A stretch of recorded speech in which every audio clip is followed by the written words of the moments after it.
నా కంటంతో నీళ్ళు వస్తుందేమో అని నన్ను చాలా బాగా చూసేస్తున్నాడు నన్ను దేవుడు. నేను ఏ స్థితిలో ఉన్నానో తృప్తి నేర్చుకున్నాను. నేను తృప్తి నేర్చుకున్నాను నేను. ఒకవేళ గవర్నమెంట్ ఆఫీసర్ వచ్చి నువ్వు ఆదివారం నాడు ఇక్కడికి వస్తేనే నీకు పెన్షన్ ఇస్తా అంటే మీరు చర్చి మానేస్తారా? ఎందుకంటే 4,000 నెలకే రాని ఏంటంటే నేను చిన్నప్పుడు సుక్కలు కాల్చాను. జ్ఞాపకం ఎరిగి ఆదివారం ఎప్పుడన్నా చర్చి మానేశారా? ఇప్పుడు కోరుకొని నడిచి వెళ్ళేవాళ్ళ. ఇప్పుడు తాతయ్య గారు చనిపోయిన తర్వాత మీరు ఒంటరిగా ఉన్నారు కదా, పిల్లలు ఉంటే బాగుండు నాకు తోడుగా ఉండేవారు అనిపించిందా ఎప్పుడన్నా? నరుడు ఆత్మ దేవుడు ఎట్టిన దీపం. అక్కడ ఎలాగంటే నేను ఇక్కడ వచ్చాను 1 గంటకి వెళ్తాను, 5 అయ్యకొస్తాను. ఇంతసేపు సువార్త చేస్తూనే ఉంటారా? బాబు నీకు పుణ్యం, నాకు వద్దు బాబా, నాకు వద్దు బాబు, నేను ఇచ్చేసుకున్నాను ఆయనకి.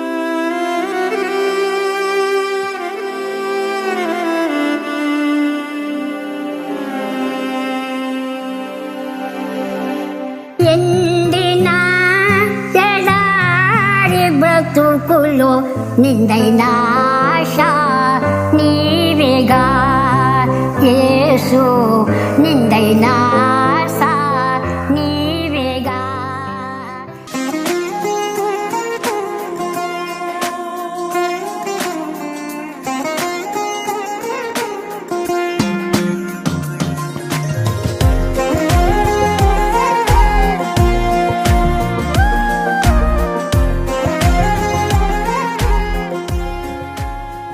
ప్రభువైన యేసుక్రీస్తు నామమునకు మహిమ ఘనత ప్రభావం కలుగును గాక. మరొకసారి మార్తమ్మ గారిని చూడటానికి వచ్చానండి. దేవుడు కృప చూపించారు. అయితే వారి మధ్య కొంత అనారోగ్యంతో ఉన్నారని మరి పక్కన సహోదరి చెప్పారు. ఇప్పుడు అయితే దేవుని కృపను బట్టి వారు బాగానే ఉన్నారు. పక్కన ఉన్నటువంటి సహోదరి పేరు రాజలక్ష్మి గారు. వారిని దేవుని మార్గంలోకి నడిపించింది మార్తమ్మ గారే.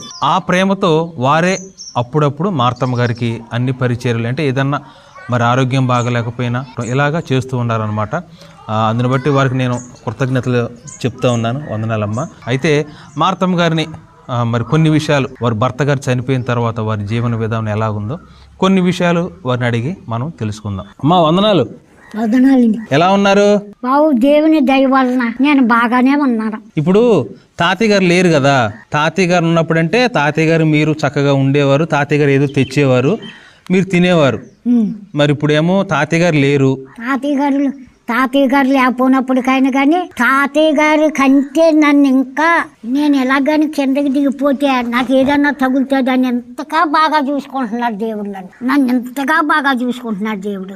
నేను అంతా ఇంతాను కాదు, నా కంటంతో నీళ్ళు వస్తుందేమో అని నన్ను చాలా బాగా చూసేస్తున్నాడు నన్ను దేవుడు. నేను ఏ స్థితిలో ఉన్నానో తృప్తి నేర్చుకున్నాను. నేను తృప్తి నేర్చుకున్నాను నేను. ఇప్పుడేనేటి తాతయ్య గారు ఉన్నప్పుడు కానీ నేను తృప్తి నేర్చుకున్నాను. నేను ఏ స్థితిలో ఉన్నా ఆయన కృపను బట్టే ఉన్నాను. అంతేగాని నేను నాకు ఆరోగ్యం ఉందా, నేను పనిలోకి వెళ్ళాను, లేకపోతే నాకు చేను ఉంది, గడ్డి గుడ్డు ఉంది, అది కాదు, ఆయన కృపను బట్టే ఉన్నాను. నీతో పోల్చుటకు సర్వేశా ఎవరు లేరు ప్రకాశ, శుద్ధి పాడుటకు యేసునాదా సలము 10,000 నాలుకలు, నీతో పోల్చుటకు సర్వేశా ఎవరు లేరు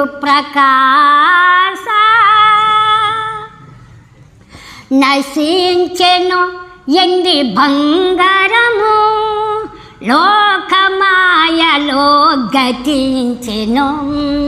నశించెను ఎండి బంగారము, లోకమాయలో గతించెను. ఇలువైనది స్థిరమైనది, ఇలువైనది స్థిరమైనది యేసునాథుని కృపవరమే, నీతో పోల్చుటకు సర్వేశా ఎవరు లేరు ప్రకాశ. ఇప్పుడు తాతయ్య గారు చనిపోయిన తర్వాత మీరు ఒంటరిగా ఉన్నారు కదా, పిల్లలు ఉంటే బాగుండు నాకు తోడుగా ఉండేవారు అనిపించిందా ఎప్పుడన్నా? నాకు పిల్లలు ఉంటే తోడుగా ఉంటుందని నాకు ఎప్పుడు అనిపించలేదు. కానీ బావు మానవుడి పద్ధతి ప్రకారంగా బిడ్డను పెంచుకుందామా అన్న మనసు నాకు వచ్చింది ఒకసారి, ఎప్పుడో ఓ 20 ఏళ్ల క్రితం వస్తే, నువ్వు బిడ్డను పెంచుకుంటే కుదరదు, మా ఆస్తి ఆ పిల్లకి వెళ్ళిపోతుంది అన్నాడు మా మామగారు. మీరు ఏమేం పనులు చేసేవాళ్ళు పొలం పనులల్లా? తాగి పొగాకు పొగాకెట్టు కూర్చోవాళ్ళు. పొగాకు సూదికి ఇంత పడుకుంటుంది సూదు, ఆ పొగాకు కొడతా నేను. మరి నువ్వు ఆశ్చర్యపడతావు, ఇవాళ మారతాం లేదు, మా పొగాకు కుట్టే ఏమీ లేనట్టుంది అని. చక్కని కీర్తన పాడేసేదని. పని చేసుకుంటే పని చేస్తా పాడేస్తున్నా. పొగాకు కొడుతున్నప్పుడు ఆ వాసనకే చుట్ట తాగబుద్ధి అవుతుంటగా, ఇప్పుడు అని అనిపించింది మీకు? ఏంటో నేను చిన్నప్పుడు సుట్టలు కాల్చాను. కాల్చారా? నాకు పొగాకు సుట్టలు కాల్చాను. చిన్న వయసు గిన్న వయసు అని కాదు, నాకు అది ఒకటే చెడ్డ అలవాటు. ఎప్పుడు వరకు కాల్చారు? ఎప్పుడు దాకా కాల్చాను? తాత కాపురం చేసుకుని దాకా కాల్చాను. ఎప్పుడు మానేశారు? చిన్నప్పుడు మొదలెట్టి, పెళ్ళకోకుండా మొదలెట్టి. ఎప్పుడు మానేశారు? ఎప్పుడు మానేశానంటేనే ఓ రోజు చుట్టగా కాల్చేసుకుని నాలుగు కట్టి చేసుకున్నాను. దాన్ని మానలేక ఆఖరికి ఎలాగైతే నాయన శుక్రవారం ప్రార్థనకి వెళ్తున్నాను, ఈ చెడ్డ వాళ్ళు అటు మానిపించి. సుమారు ఒక 30-40 సంవత్సరాలు అవుతుందా? ఏం 30 అండి, ఇంకా వెనక్కి, ఇంకా వెనక ఒక 50 సంవత్సరాలు అవుతుంది మానేసి. ఇంకా నేను ఇప్పుడు చుట్టాగా మానేసేసి ఆర్ఆర్కే మూర్తి గారు వాక్యానికి మానేశాను. ఇప్పుడు ఆర్ఆర్కే మూర్తి గారు వాక్యం మళ్ళీ ఎప్పుడైనా తాగాలనిపించిందా? బాబా నా అమ్మగారు నీకు పుణ్యం ఉంటుంది, మళ్ళీ ఎప్పుడు తాగాల అనిపించలేదు. నేను దాని జోలికి వెళ్ళలేదు. ఎప్పుడైనా సినిమా హాల్కి వెళ్ళారా? సినిమాకి వెళ్తాం కానీ, నలుగురు ఉన్నా కదా డాన్స్ చేస్తే అక్కడ నుంచుంటాం కానీ, అన్ని వడంబడుకులు. నేను దేవునితో మొక్కుకుంటాం. నేను చెడ్డ అలవాటుకి వెళ్ళనని, సినిమాకి వెళ్ళనని, నా అంత ధనం ఎత్తే నేను వెళ్ళనని. ఓ రోజు నా పెంచుకోసి పాస్టరామ్ గారు అందే, అమ్మ లోకంలో సినిమాలు కాదు కదా నిన్ను చూడమంటట. ఓయ్ బాబో కరుణామళ్ళు అన్నం మూట కట్టుకుని మరి వచ్చేస్తున్నారు రాజమండ్రి, చూడటానికి వెళ్ళాలి మారుతామని. అప్పుడు మొదలెట్టాను, నాయన కరుణామళ్ళి సినిమా అన్నం మూట కట్టుకుని వస్తున్నారట అక్కడికి, నేను చూస్తానని. కానీ నేను రాజమండ్రి వెళ్ళలేదు చూస్తాకే, వెళ్ళకోకుండా సీతారామం వచ్చా చూశాను నేను.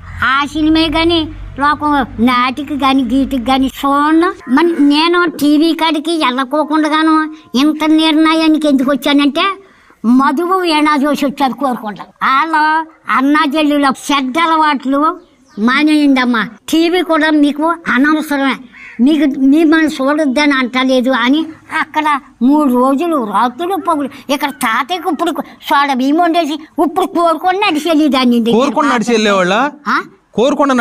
నడిచెళ్ళేదాన్ని 10 కిలోమీటర్లు. మళ్ళీ వచ్చేటప్పుడు సంవత్సరాలు అందరం మేము ఇంటికి వచ్చేటప్పుడు 2 అయ్యి అడుగు ఈ పిల్లలు అందరం. మరి మధు వీణ గారిది ఒక పాట ఉంది, పాడతారా?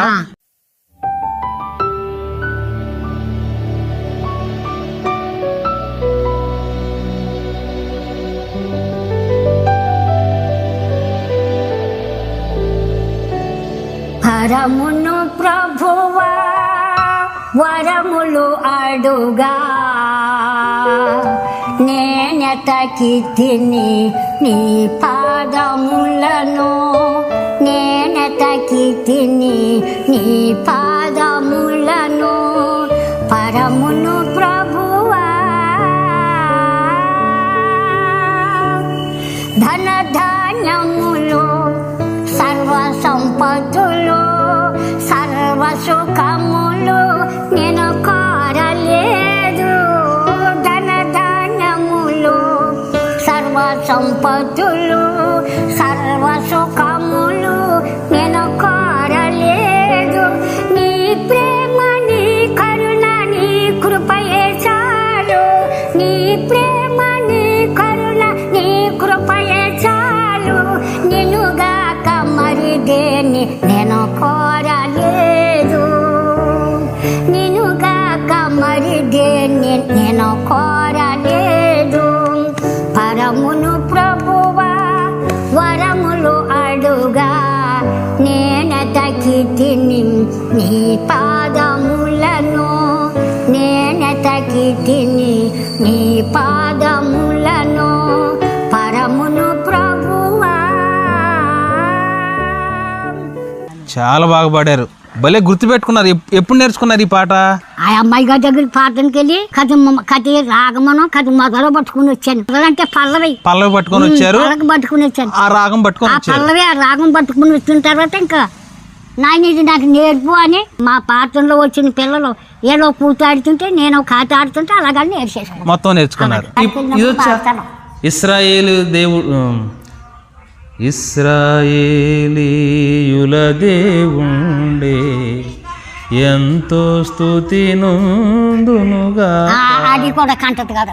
నా నోటం క్రొత్త పాట నా యేసు ఇచ్చెను, నా నోటం క్రొత్త పాట నా యేసు ఇచ్చెను. ఆనందించేదాను ఆయనే నన్ను పాడేదాను జీవితకాలమంతా. ఆనందించేదాను ఆయనే నన్ను పాడేదాను జీవితకాలమంతా. నా నోటం క్రొత్త పాట నా యేసు ఇచ్చెను. పాప బురద నుండి నన్ను లేవనెత్తెను, జీవ మార్గములో యేసు నిలవబెట్టెను. పాప బురద నుండి నన్ను లేవనెత్తెను, జీవ మార్గములో యేసు నిలవబెట్టెను. ఆనందించేదాను ఆయనే నేను పాడేదాను జీవితకాలమంతా. హల్లెలూయా. ఆనందించేదాను ఆయనే నేను పాడేదాను జీవితకాలమంతా. నా నోటం క్రొత్త పాట నా యేసు ఇచ్చెను. అమ్మా అబ్బగారు మీరు మధ్యాహ్నం సువార్త చేయడానికి వెళ్తారంట కదా? శుక్రవారం నాడు వెళ్తారు. ప్రతి శుక్రవారం వెళ్తారు. శుక్రవారం వెళ్తారు. 1 గంటకి వెళ్తారు. 5 అయ్యకు వస్తారు. ఇంతసేపు సువార్త చేస్తూనే ఉంటారా? వాళ్ళు ఇసుక్కోరా? వద్దు మా ఇంటికి రావద్దు. అమ్మని మా ఊళ్ళోను పాస్టర్ గారు వాళ్ళు ఉన్నారు, మా ఊళ్ళోను పార్ట్నెట్టిన వాళ్ళు ఉన్నారు. ఆశ్చర్యపడతావు. ఒక్క శుక్రవారం నాడు కానీ వెళ్ళకపోతే అమ్మ మా తమ్మని పేడం బాగోలేదు రాలేదు అని అడిగేస్తారు. మీరు రాకపోతే అడిగేస్తారు. అప్పుడు నేనంటాను అమ్మ వస్తం వచ్చాను, మరి ఓ ఈదికి వెళ్ళాను రా, అక్కడ ఆలస్యమైపోయింది మీ ఈదికి రాలేకపోయాను అని అంటారు. ప్రతి శుక్రవారం నాడు డైలీ 4 కుటుంబాలకు ప్రార్థన చేస్తాను. ఏ కుటుంబం కాడకు ప్రార్థనకి వెళ్ళినా ఓ పాట పాడుతాము, ప్రార్థన చేస్తాం. బైబిల్ గట్ట చదువుతాం. నాకు చదువుకుందా? రాకపోయినా కొన్ని వాక్యాలు చెప్తారా? ఆ వాక్యం చెప్తాను. ఎలా చెప్తాను? అమ్మ ఈ వేళ నేను రేడియోలోను ఈ చిన్న వాక్యం విన్నాను రా, ఈ వేళ లేకపోతే గుళ్ళో ఈ వాక్యం విన్నాను రా, అది అందులోది అధ్యాయాలు గట్ట నీకు చెప్పలేను కానీ కథపూర్వకంగా చెప్తాను కూతంటాను అని చెప్పేస్తారు. కథపూర్వకంగా చెప్తానంటాను, చెప్పేస్తాను కూడా. చెప్పేసి పాఠం చేసేస్తాను. మరి ఇలా సువార్త చేస్తున్నారు కదా, ఎవరన్నా మారారా మీరు చెప్తున్నప్పుడు?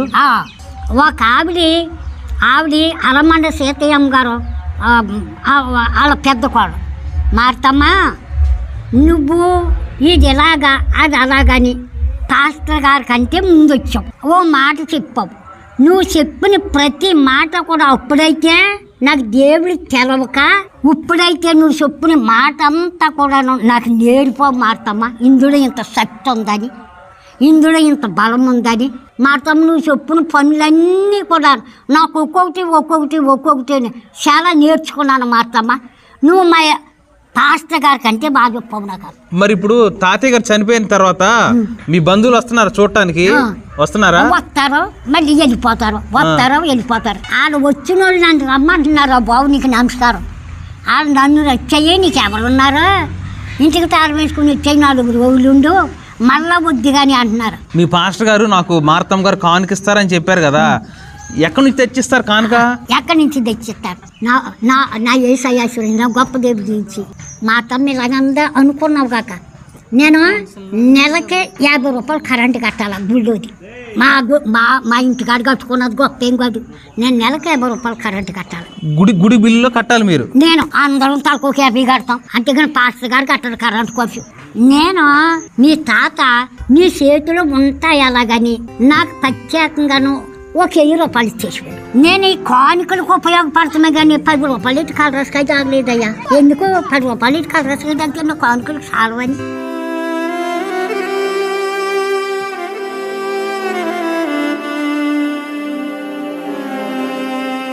నాయనా ఇదిగో క్రిస్మస్ పండుగ, జనవరి పండుగ అలాగే ఇచ్చుకోవాలా. ఒకవేళ తాతయ్య గారు లేడు నేను ఇవ్వనంటే నేను భూమి మీద ఉన్నాను కదా, అంత గురించి ఎలా రావాలో నీకు తెలుసు. నేను తెచ్చుకున్నది 10 రూపాయల కాగితం అయినప్పటికైనా కానీ దాన్ని 50 రూపాయల కాగితం కింద ఆశీర్వాదించాను, దేవుణ్ణి అడుగుతాను. నా కన్నీరు చూడలేక, నా దుఃఖం చూడలేక నిజంగా మారుతున్నాడు ఆయన. ఈ నెల బిల్లు నేను ఇస్తా, కరెంట్ బిల్లు కట్టండి. వద్దు బాబా, నువ్వు ఆశీర్వాదం దబ్బేసుకుంటా. అమ్మ బాబోయ్, చూసావునా కరెంట్ ఆశీర్వాదం ఈయన దబ్బేసుకుంటే ఇంకా నేను చచ్చిందంతో సమానం. కట్టండి, ఈ నెల కట్టండి. అమ్మ బాబు నీకు పుణ్యం, నాకు వద్దు బాబా, నాకు వద్దు బాబా, నేను ఇచ్చేసుకున్నాను ఆయనకి.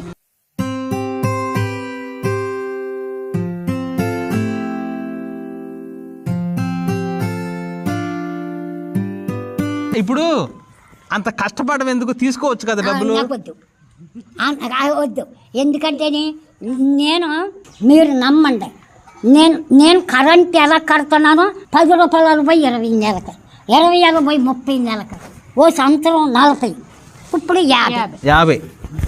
నేను చచ్చిదాకా 50 ప్రతి నెల కడుతూనే ఉన్నారు. ప్రతి నెల కడుతున్నా. ఎప్పుడు లేకపోతే ఎట్లా చేతిలో? నా దగ్గర 50 రూపాయలు లేకపోతేనే నాకు లేవన్న సంగతి దేవునికి తెలిసింది.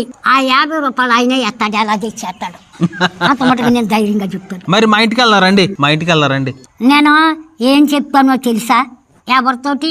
దేవునితోటి. ఇవాళ నువ్వు నా దగ్గర ఉన్నావని, లేదా నువ్వు నాకు కనపడుతున్నావని అనుకున్నావు కాక నాయన, నేను ఎందుకు వచ్చిందాన్ని, నేను ఎంత చదువుకున్నానో లేకపోతే ఎంత తెలివైందాన్ని విజయవాడ నుంచి ఆ పిల్లవాడిని ఎందుకు తీసుకొచ్చావు ఇక్కడికి?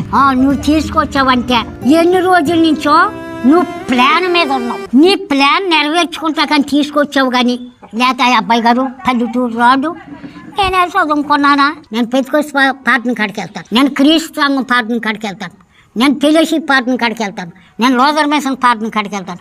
ఎవరి పాటను కాడికి వెళ్ళినప్పటికైనా కానీ నాకు అవకాశం ఇస్తారు కాబట్టి ఓ కీర్తన పాడి నేను గుమ్మం దిగిపోతాం తప్ప, ఓసారి మిమ్మల్ని కారు మీద తీసుకెళ్తాం ప్రార్థనకి మాకు అన్నారు. బాబాయ్ నువ్వు తీసుకెళ్తానంటే నీ వెనకాల వచ్చేయండి. నేను ఇంచుమించును ఎల్లాలో ఎల్లక్కర్లేదని ఏకొరసను 15 రోజులు అడుగుతాను దేవుణ్ణి అడుగుతాను, అంతేగాని పిలిచినమ్మట్లు వెళ్ళొచ్చు కదా. వెళ్తే చక్కగా వెళ్తే చక్కగా భోజనం పెడతారు, మరి అందరు గౌరవిస్తారు, శాలువా కప్పుతారు.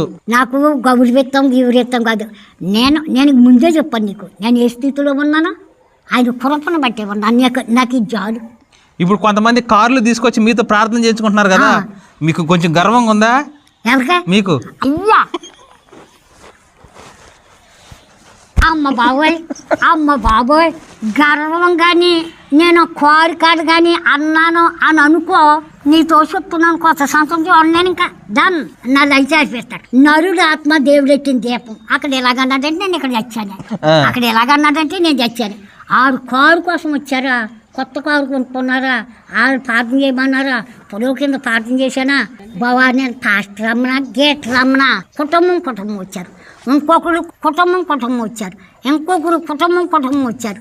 నేను ఏ కుటుంబం వచ్చినా కానీ నా గతాన్ని మర్చిపోతాను. ఎవరు వచ్చినా ఈ మాట అంటాను, పనికి మళ్ళీ దాని బావ నేను, ఇలువ లేని దాని బావ నేను, చదువు లేని దాని బావ నేను, ఏపాటి దాని బావ నన్ను ఎందుకు బావ ఇలా కనికరించాడు దేవుడు అంటాను. ఆ మాట అంటాను కానీ మా బాగా వచ్చారు నా గురించి నాకేడు బాబా పనికి మళ్ళీ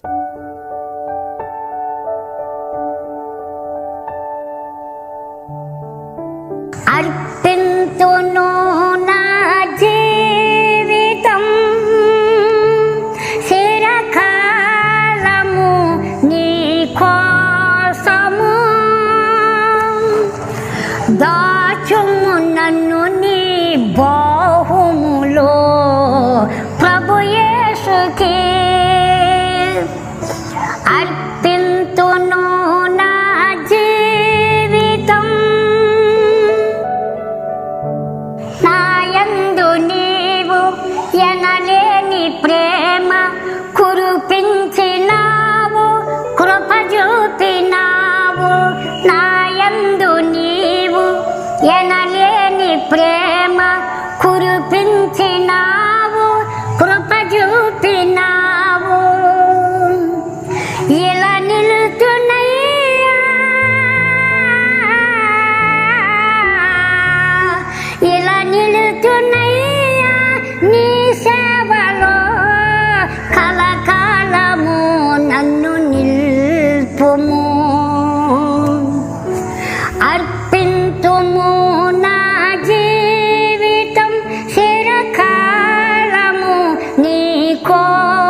మీకు తేటగా చెప్తున్నాను. రేడియోలో అన్నారు ప్రతి నెలాఖరు ఉదయం 7 గంటలకు మొదలెట్టి సాయంత్రం 7 అయ్యేదాకా ఏకోపాస ప్రార్థన. ఆ చర్చిలోను రేడియో వాక్యం చర్చిలోను, అది శ్రీకాకుళం ఆ చర్చు. అక్కడే అరాళ్ళకి ముత్తుగారి క్యాసెట్. పొద్దున్న 7 గంటలకు మొదలెట్టి సాయంత్రం 7 అయ్యేదాకాను 1500 జనం 2000 ఉంటారు. ఆ ప్రార్థనలో మీరు ఎవరైనా పాలు పప్పులు పంచుకుంటారా? ఎవరాలకు మాకు రాయింది అన్నాడు. నేను అంటానండి ఎదిక కూకుని ఎవరాలకి రాత్రికి నాకు చదువు ఉందా ఇది ఉందా? నేను ప్రతి నెలాఖరు రోజున ఉపాసం ఉంటాను. ఇదిగో నువ్వు విన్నావు కాబట్టి నువ్వు లయం చేయి అన్నాను దేవుడిని. ఎవరిని? దేవుణ్ణి. అదిగో ఆ నెలాఖరు ఉపాసం ప్రార్థన నన్ను ఎంత కాడికి తీసుకొచ్చి ఈ నెలాఖరు ఉదయం మటుకుని సాయంత్రం దాకా ఉంటారు. ఆదివారం పూట మనోళ్ళు ఉదయాన్నే టిఫిను, మధ్యాహ్నం వచ్చినమ్మట్లోనే తినడానికి అన్నం కూర అన్నీ వండి కాస్త కూస్తో ఆలస్యంగా వెళ్తాం. మీరు అలాగే వెళ్తారా? చర్చికి ఆలస్యంగా వెళ్తారా? అమ్మ బాబోయ్, అయ్యి బాబోయ్, నీకు పుణ్యం ఉంటుంది బాబోయ్. అన్నం కూర వండేస్తాను, ఎక్కడ చక్క పెట్టేస్తాను, ఎక్కడ ఎట్టేసుకుని మేము ఆరాధనకి వెళ్ళిపోతాం. నేనే కాదు, నా సహోదరు కూడా. 1 గంట అయినా ఆకలి కొట్లాడడం ఇడిచిపెట్టేస్తే బాగుంది. పాతులు గారు వెళ్ళిపోయి కూడి తినేద్దాం మేము అలాగని. 2 అయినా కొట్లాడడం, 3 అయినా కొట్లాడడం. అక్కడే ఉంటారు. పైగా ఇంక గుళ్ళకి వెళ్ళంటే లేగనండి. మంచినీళ్ళు కానీ మంచోడివా, ఎవరైనా ఇస్తానన్నా తాగను, మంచి ఎవరైనా ఇస్తానన్నా తాగను. మరి కొంతమంది సేవకులు గంటల తరబడి చెప్తారు కదా వాక్యం, 2 గంటలు 3 గంటలు. ఒకవేళ 2 గంటలు చెప్పారు అనుకోండి, వాక్యం 2 గంటలు చెప్తే మనసులో అనుకుంటారా ఇంక వదిలిపెడితే బాగుండని? ఇంకా మనసులో ఇడిచిపెట్టేస్తే బాగుండు అని అనుకుంటే ఇంకా నా శ్వాసం ఏమన్నదండి. ఇడిచిపెట్టేస్తే బాగుండు, ఇంటికి వెళ్ళిపోదును అని అనుకుంటే ఇంకా నా శ్వాసం ఈవేళ ఇలాగుంది నడిపింపు అంత గురించి ప్రార్థన అయ్యాకే వెళ్తాను నేను అని అంటారు. అంతే, నడిపింపు బాగోదు. ఆ నడిపింపు ఎవరు? దేవుడు. పాటలు కాదేటి. ఎప్పుడన్నా మీకు జ్ఞాపకం ఎరిగి ఆదివారం ఎప్పుడన్నా చర్చి మానేశారా? నేను ఆదివారం నాడు కనీసం మా కుటుంబాల్లోనూ నా రక్త సంబంధుల్లోనూ ఏదన్నా సమర్థ కానీ ఏదన్నా కార్యక్రమం వచ్చిందనుకో, లేకపోతే పాదురుగా దినమే వచ్చిందనుకో, ఆదివారం నాడు అమ్మ మీ వదిన గారు రక్షణ పొందుకుందే, ఆదివారం నాడు వచ్చింది దినమా ఆ బైబిల్ మిషన్ పాస్టర్ గారు అన్నారు. మా సొంత వదిన గారు కేసారారు. బాబా మీకు నమస్కారం, ఆ బైబిల్ మిషన్ పాస్టర్ గారు గట్ట కాదు, అది నాకు అక్కర్లేదు. ఆదివారం ఆరాధన ఉంటుంది, ఆదివారం ఏమో నడిపింపు బాగుంటుంది. బాబు దినం లేదు కదా, గుడ్డి లేదు బాబా, నేను చచ్చిపోయిన రోజు వెళ్ళాను కదా, నేను వెళ్ళను బాబా అలాగని గొమ్మ లేదని. ఇప్పుడు మీకు గవర్నమెంట్ ఇచ్చే పెన్షన్ రావట్లేదు. ఒకవేళ గవర్నమెంట్ ఆఫీసర్ వచ్చి నువ్వు ఆదివారం నాడు ఇక్కడికి వస్తేనే నీకు పెన్షన్ ఇస్తా అంటే మీరు చర్చి మానేస్తారా? చర్చి మానం, అది పెన్షన్ మానేస్తా. పెన్షనే మానేస్తారు, చర్చి మానం. గ్యారెంటీ ఎందుకంటే 4000 నెలకే రాని 4000 ఒక్క పూట మానేసి ఇటు వెళ్ళండి, పెన్షన్కి వెళ్ళండి. ఇప్పుడు ఎంతకనే సైతాన్ గారి జాయిగా నన్ను పెన్షన్ కాడకులు అవుతాడా? ఇంకా సైతాన్ గారి జాయిగా పెన్షన్ కాడకులు అయితే ఆ పెన్షన్ ఉంచుకున్న తర్వాత అది తినకోకుండా తెచ్చాను, ఆ పెన్షన్ ఉంచుకున్న తర్వాత అది తినకోకుండా తెచ్చాను. ఇస్తే ఇస్తాడా?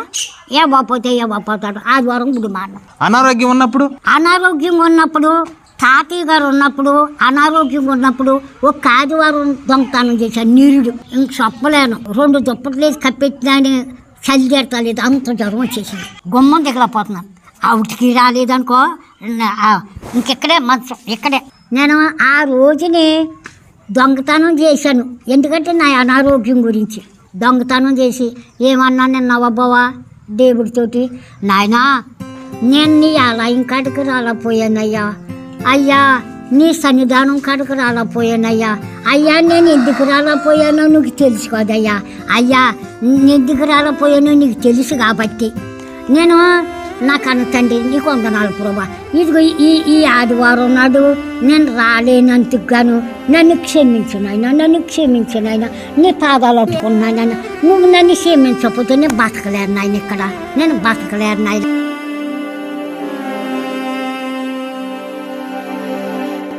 ఎండిన ఎడారి బ్రతుకులో నిందైన ఆశ నీవేగా యేసు, నిందైన ఆశ నీవేగా.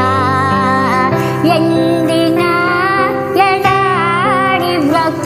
బ్రతుకులో నిండైన ఆశ నీవేగా యేసు, నిండైన ఆశ నీవేగా.